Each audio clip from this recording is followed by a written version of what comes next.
इससे पाकिस्तान के आइन को एक यकीनी तौर के ऊपर एक चैलेंज दरपेश हो गया है। उसकी वजह यह है कि पाकिस्तान का आइन तो कहता है कि 90 दिनों के अंदर इलेक्शन होने हैं और सुप्रीम कोर्ट ने फैसला दिया था कि मैक्सिमम 30 अप्रैल को इलेक्शन जो है पंजाब में और केपी में होने हैं। अब ये जो बात है कि 8 अक्टूबर को होना है, तो मुझे आप बताइए कि इस 8 अक्टूबर का मतलब ये है कि 11 अगस्त को ये हुकूमत तहलील हो जाती है और इसका मतलब है 3 महीनों में नई हुकूमत आ जाएगी।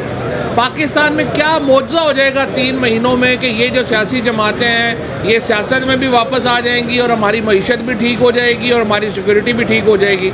लिहाजा ये नहीं होना। अगर आज सुप्रीम कोर्ट को जो शिकस्त देने की एक कोशिश हो रही है और जिसमें तमाम जो प्लेयर्स हैं वो इस वक्त सुप्रीम कोर्ट के जजेस को डिवाइड करके और जो PMLN का पुराना वतीरा है उसके ऊपर हम चल रहे हैं, इससे सुप्रीम कोर्ट को तो नुकसान होगा ही होगा।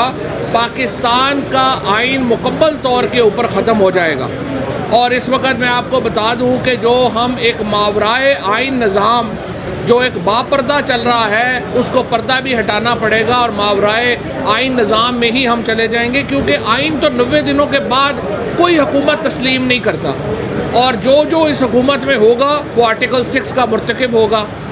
और जिस तरीके से पाकिस्तान को इस वक्त चलाया जा रहा है जबर के साथ और जुल्म के साथ, तीसरा तो कोई रास्ता नहीं है। ना आप इलेक्शन कराने को तैयार हैं, ना आप सुप्रीम कोर्ट को काम करने को तैयार हैं। सेशन जजेस मैजिस्ट्रेट से लेके और सुप्रीम कोर्ट के जजेस तक के ऊपर प्रेशर डाला जाता है। मुझे आप बताइए ऐसा मुल्क, ऐसा निज़ाम जो है वो कैसे आगे चलेगा।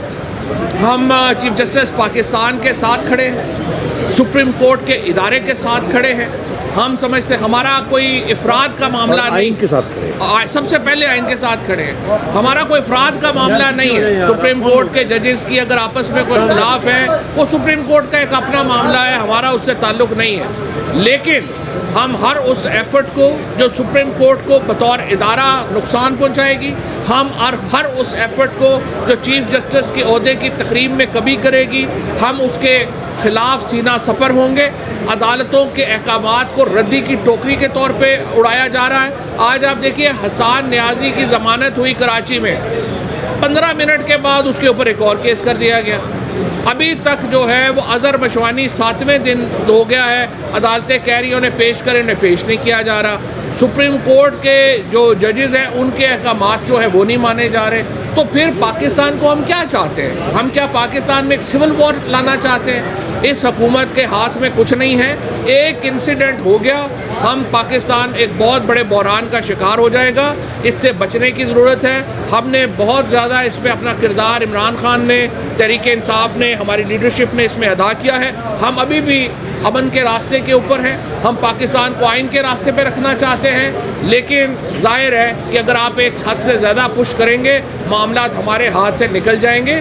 आप अदालतों को काम करने दें, मौजूदा हुकूमत उसमें जो रुकावटें डाल रही है उससे बाज रहे और उसके बाद आइन की तरफ वापस आए। ये वाहिद तरीका है पाकिस्तान को चैलेंजेस से बचाने का। Thank you.